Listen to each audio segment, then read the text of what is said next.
Today, I'm going to be talking to you about the Dixie, but most importantly, I'm going to be talking to you about why, if you are over 40 years old, you must learn how to trade. Okay, so obviously, if you're over 40 years old, chances are you've had many lives, right? From when you were 18 up until where you are right now. You've had all kinds of lives. Some of you are family men or family women. Some of you are not, okay? Some of you are in a hyper career driven industry or vocation. Some of you are working for yourself, self-employed. Either way, it is extremely important you learn how to trade, because learning how to trade effectively means you will have some of the most important skills that you can use in actual investing, in terms of timing yourself into specific stocks that you're interested in. Okay, so that's what this video is about in a nutshell. And what I'm going to do is, rather than give you a whole bunch of sound bites as to do this and do that and do this and do that, I'm going to explain to you briefly what you're looking at right now. Okay, so if this is the first time you're on this channel, you're going to know that this channel is very chart heavy. Okay, you never actually see me sitting behind the screen telling you what to do. I'd rather show you, right? That way it's way more beneficial. So what you are looking at right now is the dollar index. Okay, so this measures the strength of the dollar against everything else in the world, other currency pairs, metals, indices such as NASDAQ, such as S&P, the Dow Jones, and so on and so forth. But most of the work is all being put together in this one chart right here, which is actually measuring the dollar index. So as you can see right now, the Dixie, it is down. Okay, so when the Dixie is down, what it basically means is other asset pairs are pushing up. Why? Because as the dollar gets weaker, it makes it attractive for investors to get in. All right, so whilst I'm going to talk to you about that, I just want to bring another thing onto the screen. Let me just see how viable this is going to be. Okay, so what you are looking at right now is the fear and greed index. Okay, so this is the fear and greed index, right? Now there is a saying, and this comes from Rothschild himself, right? Be fearful when people are greedy, and be greedy when people are fearful.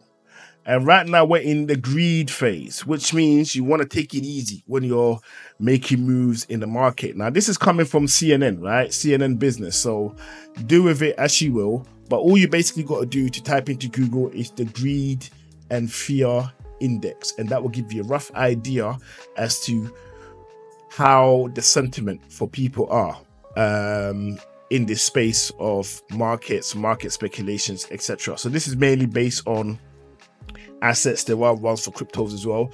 So now and again, you can take a look at it. So let's just get back to the Dixie. So as we can see, fear is in the market. Why is fear in the market? Well, because the dollar is getting weaker, which basically means if we go up and I grab NASDAQ right now, that should be up. So NASDAQ is up, right? Because the Dixie is down, so it's cheaper for investors to get in. Let me get rid of all of these drawings on here. Remove. And let's see what other assets I can find that may help with what I'm trying to tell you guys. Okay, let's look at gold. Okay, so gold at this point is doing some form of a pullback. So it's doing a little bit of a pullback right now. It's probably going to bounce again starting from this week. But as you can see, if the Dixie is down, everything else is up. And if the Dixie is up, everything else is down. These are the things that I wanted to walk away from. Hence why on the Dixie chart, this is where you would do most of your analysis. So let me get back to the Dixie again. Okay, let's get back to the Dixie again. And then I'm going to point out key areas of the Dixie to help you make decisions. So last video that I did, okay, the last video that I did, I was talking about what would happen if the Dixie closed above this level over here, okay, which is 101.484, right? if the Dixie closes above this number right here, a number of assets are all going to begin to go into a downtrend. Now, as a 40-year-old individual, if you do not understand all of this, what this basically means for you is that everything will be going into a discount. So if you are thinking of purchasing any type of stock, any type of asset, any type of indice, just by watching this particular asset, it will give you a really good idea as to what's happening and why it is happening. Okay, so for example, let's take a look at this date right here. So this is Monday, the 13th of Jan, right? This is the high point of market right here, right? Monday, the 13th of Jan. We're going to go into the NASDAQ briefly. Okay, and this is Monday, the 7th of April. So let's just go back and see if we can find Monday. Let's see if we can find Jan and see if we can kind of correspond them together. Okay, Monday, the 13th of Jan. Okay, so this is it right here. This is it right here. Okay, and I'm just pointing an arrow to that so I don't lose my place.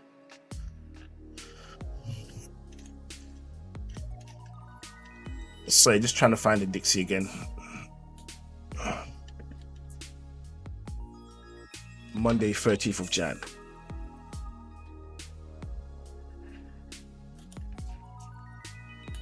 So that's that right here. So one thing that you can see here, Monday, the 13th of Jan, okay, on the Dixie and on the NAS 100, is that we can both agree that they were both at that specific moment in time, they were both at high points, right? They were both at high points in the game. Now, what happened after that is really, really, really interesting, right? It's really interesting. And this is why you kind of need to learn this stuff. So a few days after, or a few weeks after Monday, the 13th of Jan, okay, price began to collapse, right? It tried to push up some more, but price began to collapse, right? But however, if we go to the Dixie, we can see the moves was kind of happening here as well, okay? But the collapse already begun. It had already begun on this side whilst NAS was pushing, continuing to find its way up, like it was fighting to go up. The Dixie had already began to collapse, right? So let's just say a full collapse actually began on the 10th of February. So on the 10th of February, that's when things really began to go bad. So 10th of February. So let's go back into the NASDAQ again. No, that's not the one we're looking for. Okay. Let's see what happened on the 10th of Feb. Okay, so 10th of Feb, right? 10th of Feb. This is when we had our first indication of a collapse, right? But however, it was not convincing. It was only on Monday, the 24th of Feb, that the collapse actually began to transpire. We actually began to see it, right? But bearing in mind, if you actually go to the Dixie, you can see that the early warning signs were there from very early on, a good couple weeks before. So if you went to Monday, so let's have a look what we just looked at. So at Monday the 27th, we had what was an argument taking place in market right now, saying, hey, price wants to go up. And it did. Then it went up again on the 3rd of Feb, Monday the 3rd of Feb, right? So we had Monday the 27th of Jan, Monday the 3rd of Feb. It began to push up, then it collapsed properly. Then it came all the way back down again. Now I know if you don't know anything about trading, I've kind of thrown you into the advanced end as to what you need to be looking for and how you need to be looking for it. But in all fairness, how do you become a really good swimmer? It's when you're thrown into the deep end, right? We can't do baby step routes into trying to make you understand XYZ, or what I would rather do is show you so you can see what everything kind of means rather than giving you the sound bites, right? And then you then run off on your own in your own time and do the research for yourself. And then once you've completed that, when you come back and you run into a channel like mine, just talking about analysis, technicals only, you're going to be able to follow along with it, because the speeches are nice, but if no one's really showing you how to interpret that information onto the chart, basically it's either you understand what they're talking about off the rip, or you don't understand at all, or at worst you're pretending to understand, right? Which is the worst one. So we already know how important the Dixie is right now. Okay, so let's just say I'm going to run off the assumption that at some point this week you're thinking about taking action. Why did I do all this stuff here? Okay, why is all this stuff here? Well, first and foremost, I want to know when everything is going to go into a discount, so then I can then begin to prepare accordingly to start locking in certain mutual funds or ETFs into my long-term investment strategy, right? So as it stands right now, I am not interested in getting into ETFs because I would know that everything is at a high, and I'm not interested in that at all. What I'm hoping for is that the Dixie is going to make his way up to around this level over here. Okay, so we're talking 109.615. If I get Dixie above this level, it would have triggered this level right here in order for it to get to where it wants to get to, which is going to let me know that I now need to prepare myself to jump into certain assets as they would have gone on a discount. Ideally, buying the dips, which is the golden rule of trading, investing, etc. So this is why I'm bringing this to your attention, right? This is why I am bringing this to your attention. I'm really hoping that you did not click off and you watched this video, because all the sound bites are all great and perfect, because they do help, but someone needs to show you what you're looking at and what they're talking about. They physically need to show you what it is that they're talking about, and if they're not doing that, then effectively they're wasting your time. You walk away feeling like you've learned something, but you've actually learned nothing. You've just learned a whole bunch of buzzwords, but you don't know how to interpret that into actual actionable moves. What I'm showing you right now is how to interpret that information into actionable moves, and we start with the Dixie. If you're in the UK, you would want to look at the BIXI. This is this one right here, the British Pound Currency Index, right? This one here is exactly the same thing as the Dixie. If you're interested in Japanese assets, you'll be looking at the JPY, right? This is exactly the same thing, Japanese Yen Currency Index.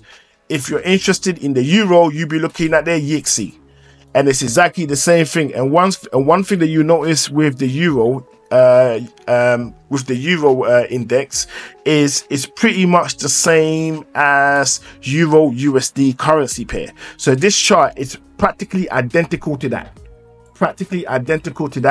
And let me show you. So this is the YXY right now, and if you look at Euro USD, you're going to see it's roughly the same thing.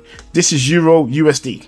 So Euro USD and the YXY are practically the same thing. They are heavily correlated to the point of they are identical, right? So with all of this said and done, I hope you find the content useful.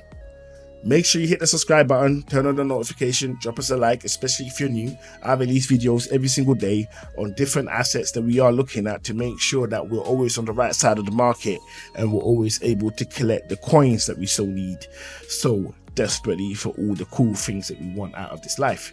So with all of that said and done, my amazing people from all around the world, I will see you all on the next one.